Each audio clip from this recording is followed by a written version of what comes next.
Hello everyone, welcome to learner Sarthi. तो continue करते हैं आज की क्लास में पार्ट 2 जर्नल हिंदी की प्रिपरेशन को। और आज बात करेंगे एक न्यू टॉपिक की, एंड दैट इज़ वाक्य। और यह है 10th थ्योरी क्लास। अगर इसके पहले की क्लासेस आपने नहीं देखे तो आप प्लेलिस्ट के अंदर जाके देख सकते हैं। अगर आप तैयारी कर रहे हैं जर्नल हिंदी की तो ये क्लास आपको काफ़ी हेल्प करेगी। स्पेशली यूपी पीसीएल के लिए हम यहाँ पर तैयारी कर रहे हैं, जिसके अंदर हम कंसेप्ट भी पढ़ रहे हैं और क्वेश्चंस को भी डिस्कस कर रहे हैं। तो स्टार्ट करते हैं आज की क्लास को। और यहाँ पे सबसे पहले बात करेंगे वाक्य की परिभाषा के बारे में। देखो यहाँ पर छोटी क्लास से हम पढ़ते हुए आ रहे हैं वाक्य के बारे में, तो आज यहाँ पे इसको रिवाइज करेंगे और फिर इसके प्रीवियस ईयर क्वेश्चंस को भी देखने वाले हैं। तो हिंदी भाषा में दो या दो से अधिक शब्दों के सार्थक समूह, जिनसे समूह के संपूर्ण अर्थ का पता चलता है, उसे क्या बोलते हैं? वाक्य बोलते हैं। तो मतलब दो या दो से अधिक शब्दों के सार्थक समूह को हम वाक्य कहते हैं। मतलब जहाँ पर कोई संपूर्ण अर्थ पता चले उसे हम बोलेंगे वाक्य। उदाहरण देखो यहाँ पर, पढ़ने से विद्या की प्राप्ति होती है। तो अगर हम बात करें इस वाक्य की, तो यहाँ पर जो शब्दों का कर्म है वो बिल्कुल ठीक तरीके से रखा गया है। अगर हम इन शब्दों को आपस में मिला के पढ़ेंगे तो इसका एक सार्थक अर्थ आ रहा है, एक पूर्ण अर्थ है। तो जिस कारण से क्या है, ये एक वाक्य कहलाता है। अगर हम बात करें एक और वाक्य की, तो यहाँ पर एक और वाक्य है। देखो, पढ़ने से विद्या, क्या ये वाक्य है? क्या मैं इसे वाक्य बोल सकती हूँ? नहीं, इसे हम वाक्य नहीं बोल सकते। ये क्या है? दो या दो से अधिक शब्दों का समूह तो है, लेकिन ये वाक्य नहीं है, बिकॉज यहाँ से आपको कोई संपूर्ण अर्थ का पता नहीं चल पा रहा है। जैसे यहाँ पे लिखा हुआ है पढ़ने से विद्या, अब इसके आगे क्या, हमें यहाँ पे पूरा अर्थ नहीं पता।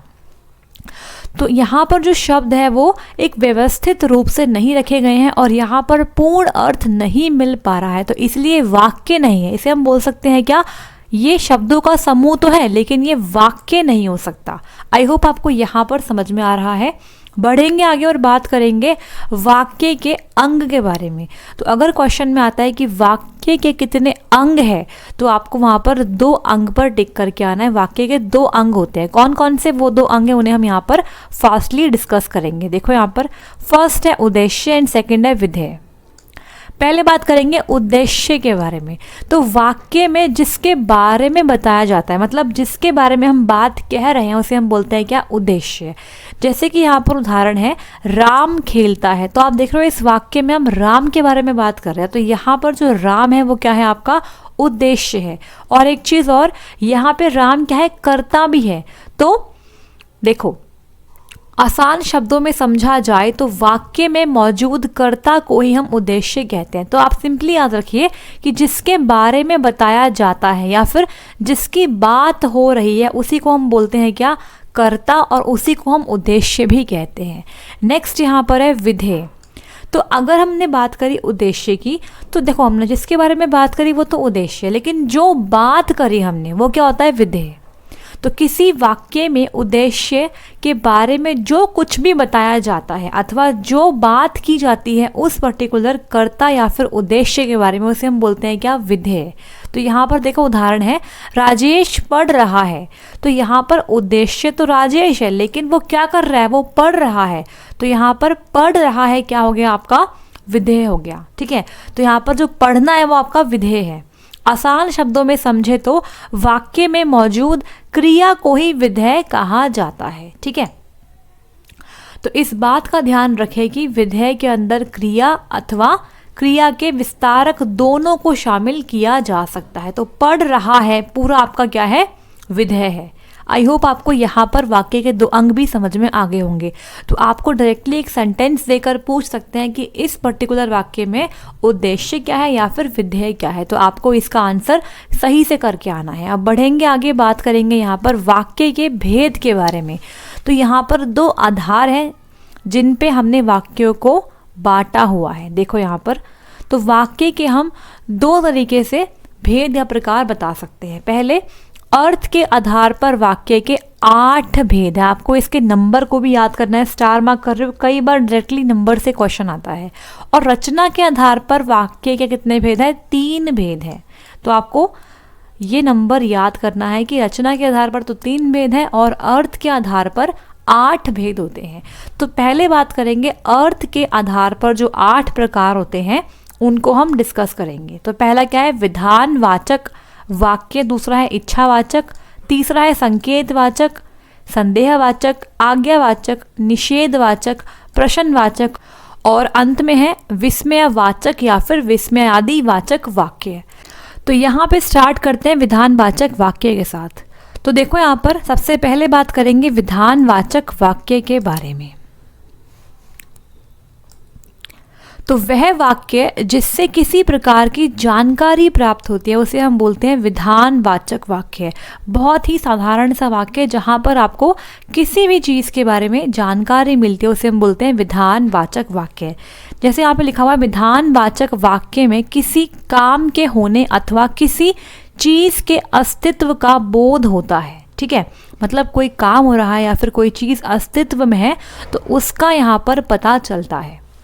तो अब यहाँ बात करेंगे विधानवाचक वाक्य के उदाहरण के बारे में। देखते हैं यहाँ पर कौन कौन से इसके उदाहरण हैं। देखो, राजेश दौड़ रहा है, श्याम पढ़ रहा है, सीता खाना बना रही है, राजू पानी पी रहा है। तो देखो यहाँ पर आप देख पा रहे हो इन सभी उदाहरण के अंदर क्या हो रहा है कि जो कार्य है वो जारी है, मतलब अस्तित्व में है। तो इसीलिए ये सब क्या है, आपके विधानवाचक वाक्य के उदाहरण हैं। ठीक है, ये सभी जो कार्य है, दौड़ रहा है, पढ़ रहा है, खाना बना रही है, पानी पी रहा है, ये सब क्या है, कार्य जारी है, अभी अस्तित्व में चल रहे हैं। तो इसलिए ये विधानवाचक वाक्य के उदाहरण हैं। बढ़ते हैं आगे, बात करेंगे दूसरे भेद के बारे में जो है आपका इच्छावाचक वाक्य। तो बहुत ही आसान है, इसके नाम से क्लियर है। इच्छावाचक मतलब यहाँ पर किसी प्रकार की इच्छा जैसे कि शुभकामना, श्राप, आशीर्वाद का बोध प्रकट होता है। तो यहाँ पर इच्छा का मतलब क्या होता है, आप किसी को शुभकामनाएं दे रहे हैं या फिर किसी को श्राप दे रहे हैं या फिर आप किसी को आशीर्वाद दे रहे हैं। तो यहाँ पर आप अपनी इच्छा को प्रकट कर रहे हैं। तो यहाँ बात करते हैं इसके उदाहरण के बारे में। जैसे कि यहाँ पर है, मैं घर जाना चाहता हूँ, तो मेरी इच्छा है ये। मैं पढ़ाई करना चाहता हूँ, भगवान आपको लंबी उम्र दे, आपकी यात्रा मंगलमय हो। तो यहाँ पर हम दे रहे हैं क्या, यहाँ पर आशीर्वाद है, यहाँ पर क्या है, शुभकामनाएं हैं, यहाँ पर क्या है, इच्छा है। तो इस तरीके से हम इच्छावाचक वाक्य के उदाहरण यहाँ पर समझ सकते हैं। तो आप देख पा रहे हो यहाँ पर इन सभी वाक्य के अंदर किसी न किसी प्रकार की इच्छा का बोध हो रहा है। तो ये सब इच्छावाचक वाक्य के उदाहरण हैं। बढ़ते हैं आगे और बात करेंगे यहाँ पर संकेतवाचक वाक्य के बारे में। तो मैं आपको यहाँ पर फास्टली रिवाइज करवा देती हूँ, इसके बाद हम इस पर बेस्ड क्वेश्चंस भी कर लेंगे। देखो यहाँ पर है संकेतवाचक वाक्य, मतलब यहाँ पर ना आपको कहीं ना कहीं संकेत दिखाई देगा। जैसे समझो यहाँ पर हिंदी भाषा के ऐसे वाक्य जिनसे किसी प्रकार के शर्त का भाव प्रकट होता है उसे बोलते हैं संकेतवाचक वाक्य। आसान शब्दों में अगर बात करें तो यहाँ पर आपको कोई शर्त या फिर कोई संकेत दिखाई देगा। देखो, इसको समझने के लिए हम इस्तेमाल करेंगे उदाहरण का। तो संकेतवाचक वाक्य के उदाहरण समझो। तुम पढ़ोगे तो ज़रूर पास हो जाओगे, अगर तुम मेहनत करोगे तो ज़रूर सफलता प्राप्त करोगे। तो यहाँ पर नोट है कि संकेतवाचक वाक्य में एक कार्य का होना दूसरे कार्य पर निर्भर होता है। तुम पढ़ोगे तो ज़रूर पास हो जाओगे, तो पहले अगर तुम पढ़ोगे तब पास होगे ना। तो यहाँ पर जो पास होना है ना वो पढ़ने पर निर्भर कर रहा है। तो एक कार्य एक दूसरे कार्य पर निर्भर हो रहा है। तो यहाँ पर अगर आप पढ़ोगे तो आप पास हो जाओगे, ये संकेत कर रहा है इस चीज़ को। अगर तुम मेहनत करोगे तो ज़रूर सफलता प्राप्त करोगे, गर्मी कम होती तो अच्छा होता, अगर तुम घर जाओगे तो तुम्हारी माँ को अच्छा लगेगा। तो आप देख पा रहे हो यहाँ पर कि एक कार्य किसी दूसरे कार्य पर निर्भर है। तो जब भी आपको वाक्य के अंदर निर्भरता दिखाई देगी तो आप समझ जाना कि ये संकेतवाचक वाक्य का उदाहरण है। ठीक है, तो यहाँ पर हमें संकेत और संभावना दिखाई देती है। अगर तुम ये कर लोगे, अगर आपने ये संभावना पूरी कर दी तो आप ऐसा कर पाओगे। तो ये सब संकेतवाचक वाक्य के उदाहरण है। आई होप आपको यहाँ तक समझ में आ रहा होगा। बढ़ेंगे आगे, बात करेंगे नेक्स्ट भेद की जो है संदेहवाचक वाक्य। तो संदेह से आपको समझ में आ रहा है कि यहाँ पर क्या है, संदेह है, डाउट है। यहाँ पर हिंदी भाषा के ऐसे वाक्य जो किसी प्रकार का संदेह बोध कराते हैं उन्हें हम बोलते हैं संदेहवाचक वाक्य। जैसे कि यहाँ पर उदाहरण है, शायद राजेश आज नहीं आ पाएगा, मैं कल कॉलेज जा सकता हूँ, शायद वह घर पर नहीं जा पाएगा। तो यहाँ पर कहीं ना कहीं क्या है, संदेह है। मैं कल कॉलेज जा सकता हूँ तो इसकी संभावना है, जा सकता हूँ या फिर नहीं, संदेह है ना, यहाँ पे डाउट है। तो आप देख पा रहे हो कि इन सब उदाहरणों के अंदर क्या है, संदेह अथवा संभावना का भाव प्रकट हो रहा है। तो ये क्या है, संदेहवाचक वाक्य के अंतर्गत आएंगे। नेक्स्ट बात करते हैं यहाँ पर आज्ञावाचक वाक्य के बारे में। तो आपको सिंपली क्वेश्चन के अंदर वाक्य मिलेगा, आपको उसको पढ़कर समझना है कि ये कौन सा भेद है, वाक्य का कौन सा भेद है। तो आज्ञा मतलब क्या होता है, अगर आप किसी प्रकार का आदेश दे रहे हैं या आप कोई प्रार्थना उपदेश कर रहे हैं तो वहाँ पर हम आज्ञावाचक वाक्य का उदाहरण समझेंगे। जैसे कि देखो यहाँ पर उदाहरण समझते हैं, वहाँ जाकर बैठ जाओ। तो यहाँ पर हम किसी को आज्ञा दे रहे हैं, कृपया एक गिलास पानी लेकर आओ। तो ये भी एक आज्ञा होता है, लेकिन यहाँ पर आप एक अच्छे तरीके से बात कर रहे हैं, कृपया एक गिलास पानी लेकर आओ। तो ये भी एक आज्ञा है, लेकिन एक नम्र स्वभाव से आप बोल रहे हैं। कल तुम्हें स्कूल ज़रूर आना है। तो यहाँ पर आप एक उपदेश दे रहे हैं एक तरीके से, कल तुम्हें स्कूल ज़रूर आना है, ठीक है। तुम्हें अपने माता पिता का सम्मान करना चाहिए। तो यहाँ पे भी आप उपदेश दे रहे हैं, किसी को समझा रहे हैं, ठीक है। अब देखो, आप देख पा रहे हो कि इन सभी के सभी उदाहरणों के अंदर कोई आदेश या फिर उपदेश जैसे भाव प्रकट हो रहे हैं। तो ये क्या है, आज्ञावाचक वाक्य के उदाहरण हैं।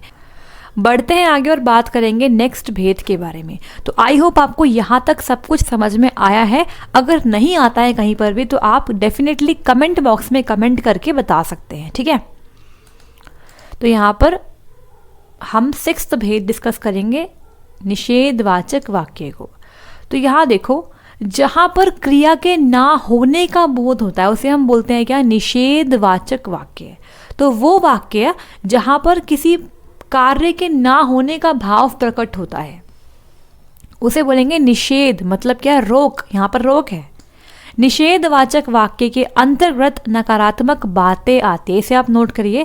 यहाँ पर हम नेगेटिव बातें बोलते हैं, मतलब हर जगह हम रोक लगाते हैं या फिर नहीं शब्द का यहाँ पर ज़्यादा प्रयोग होता है। जैसे देखो, निषेधवाचक वाक्य के उदाहरण, तुम्हें यह कार्य नहीं करना चाहिए। तो यहाँ पर क्या है, एक तरीके से नकारात्मक बात हो रही है।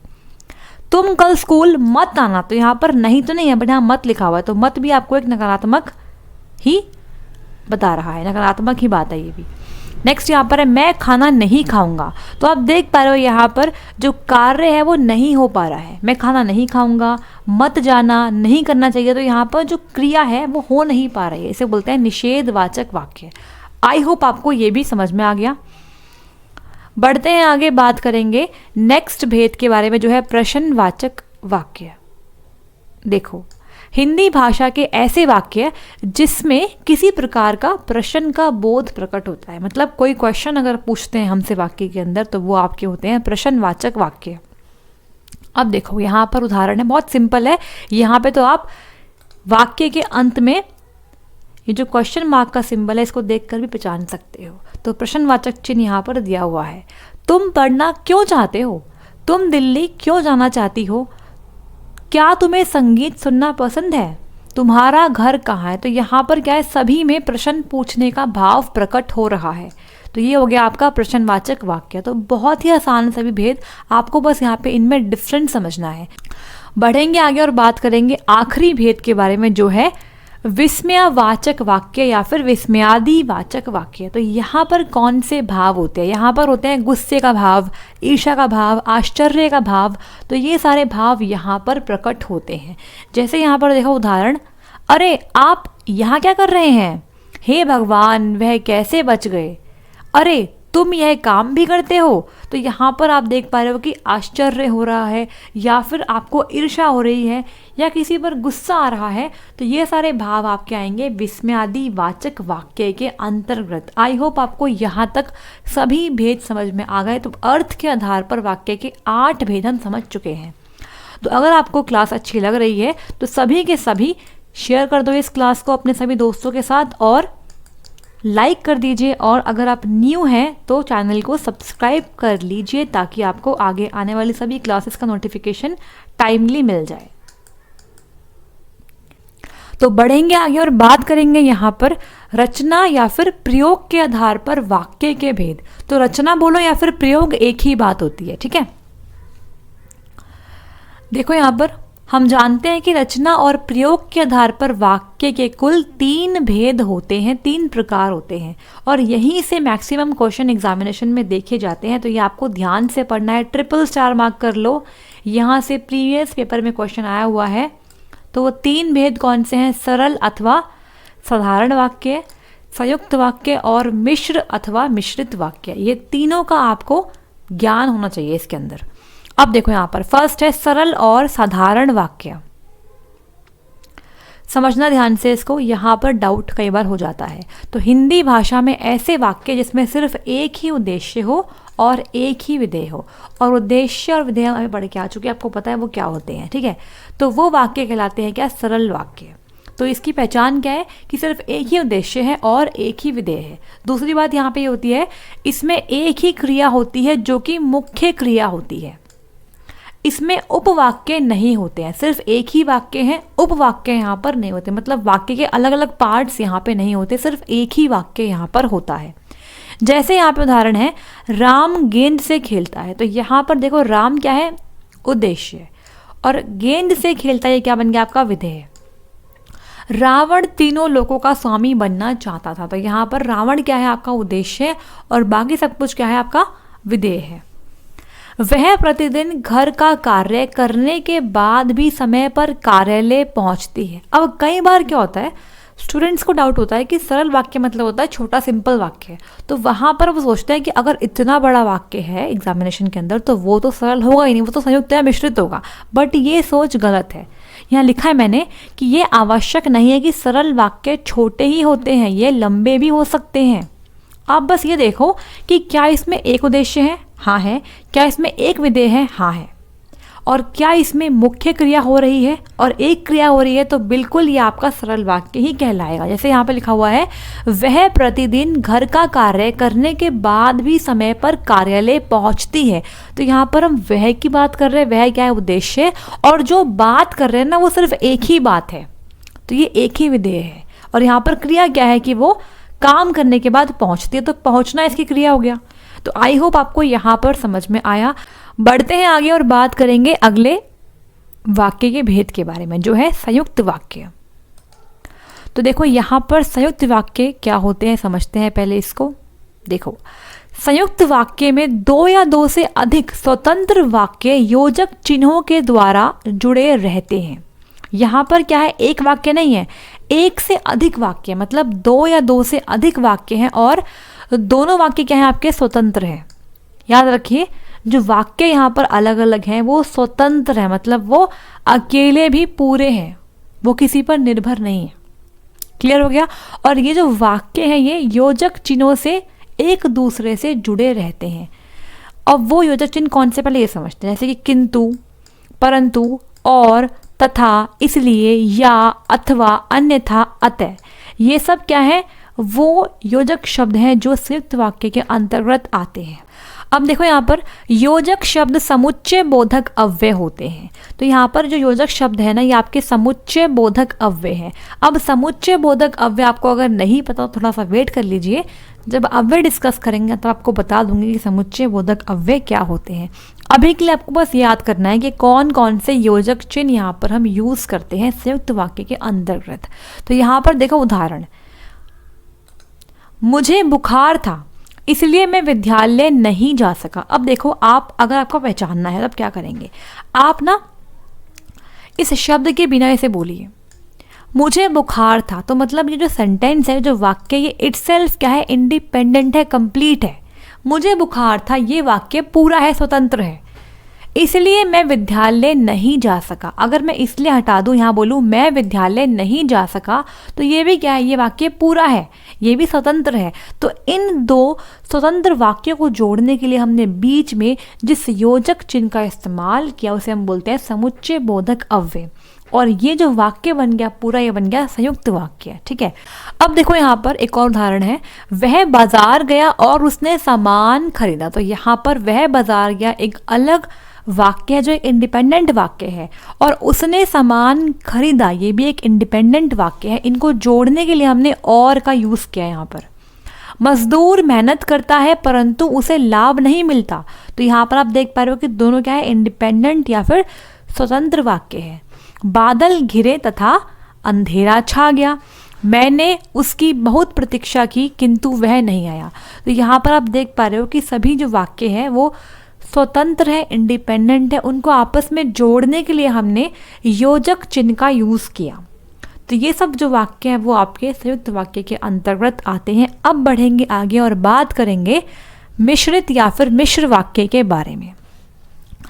तो देखो यहाँ बात करेंगे मिश्रित अथवा मिश्र वाक्य के बारे में।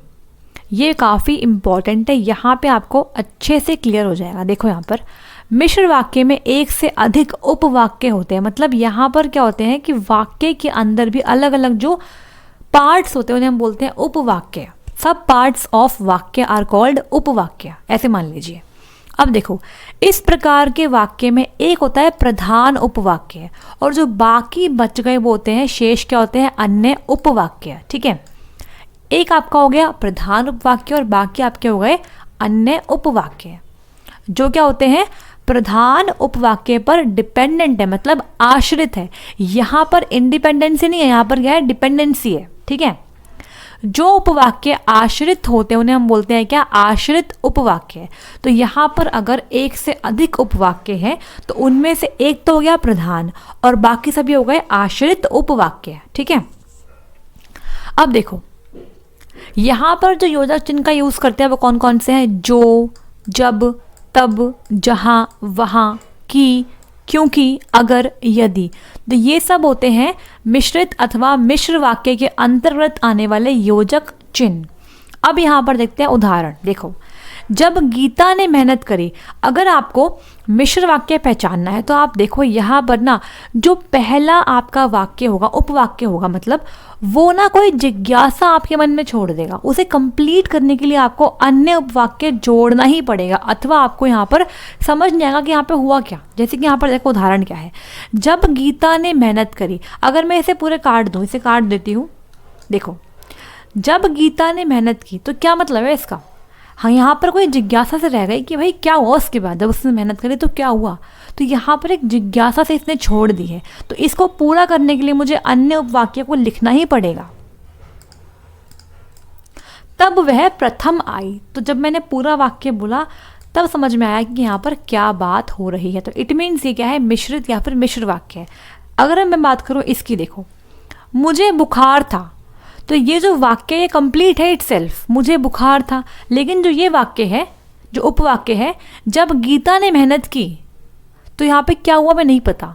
तो इसे पूरा करने के लिए यहाँ पे आएगा तब वह प्रथम आई। जो छात्र परिश्रम करते हैं, उसके बाद क्या, तो यहाँ पे एक जिज्ञासा से बच गई ना, तो उसे पूरा करने के लिए वे ही सफल होते हैं। जैसे ही सूर्यास्त हुआ फिर क्या हुआ, चारों तरफ अंधेरा छा गया। यद्यपि वह दुबला पतला है तथापि वह ताकतवर है। वह विद्यालय नहीं आया क्योंकि वह बीमार है। तो यहाँ पर जो क्योंकि है ये भी क्या है, आपका मिश्रित वाक्य के अंदर इस्तेमाल होने वाला योजक चिन्ह है। तो आई होप आपको यहाँ पर समझ में आया होगा किस तरीके से आप पहचान करेंगे सरल की, संयुक्त की और मिश्रित वाक्य की। तो यहाँ पर हमने सभी भेद पढ़ लिए हैं। अगर आपको किसी भेद में कोई डाउट है तो आप कमेंट बॉक्स में कमेंट करके पूछ सकते हैं। बढ़ते हैं आगे और बात करेंगे क्वेश्चंस के बारे में। तो देखो यहाँ पर डिस्कस करते हैं क्वेश्चंस को। मुझे बताओ कि तुम्हारा जन्म कब हुआ था। रचना के आधार पर वाक्य का प्रकार बताइए। देखो यहाँ पर क्या है, रचना के आधार पर आपको वाक्य का प्रकार बताना है। तो यहाँ पर it means option number C वैसे ही गलत हो गया, बिकॉज ये तो होता है अर्थ के आधार पर, तो ये तो गलत हो गया। अब यहाँ पर संयुक्त वाक्य बचा है, मिश्र वाक्य और सरल वाक्य। तो देखो यहाँ पर मुझे बताओ कि, अगर मैं लिखती हूँ मुझे बताओ, तो यहाँ पर थोड़ी जिज्ञासा है, क्या बताओ, नहीं पता, कि तुम्हारा जन्म कब हुआ था। तो मतलब यहाँ पर एक जिज्ञासा से छोड़ दी इसने उपवाक्य ने। इसे पूरा करने के लिए मुझे अन्य उपवाक्य को लाना ही पड़ेगा।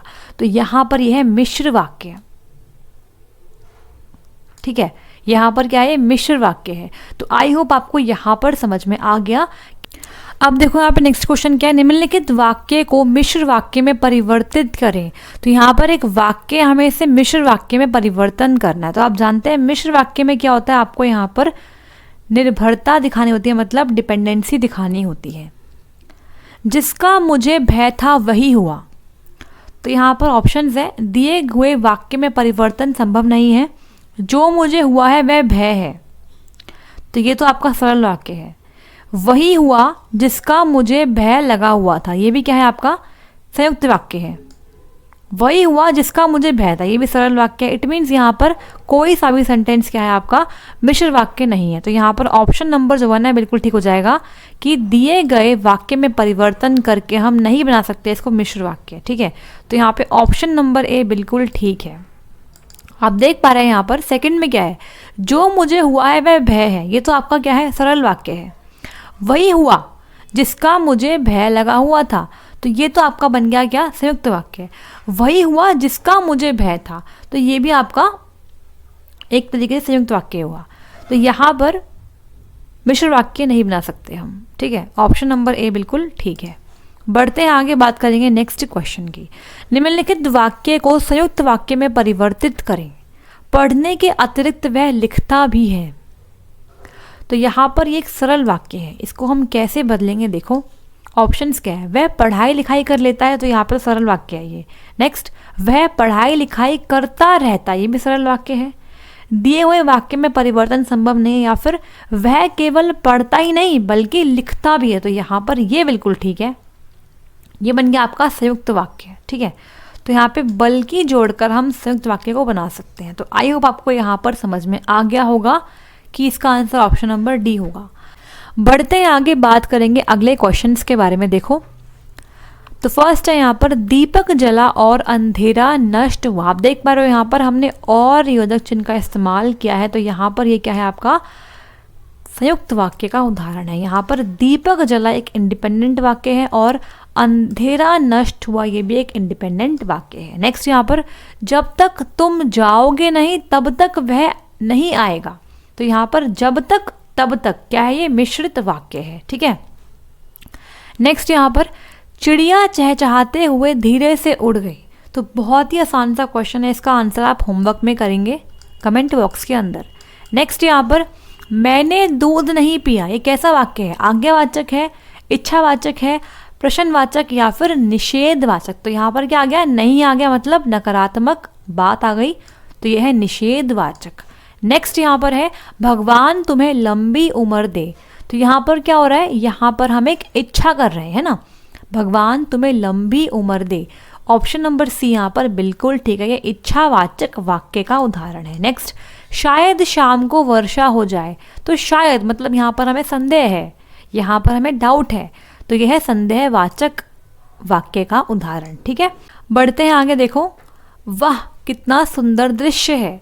तो यहाँ पर ये कौन सा भेद है, इच्छावाचक, आज्ञावाचक, प्रश्नवाचक या फिर विस्मयवाचक। तो बहुत ही आसान सा क्वेश्चन है, इसका आंसर ऑप्शन नंबर डी बनेगा, विस्मयवाचक। यहाँ पे आश्चर्य हुआ ना हमें, वाह कितना सुंदर दृश्य है।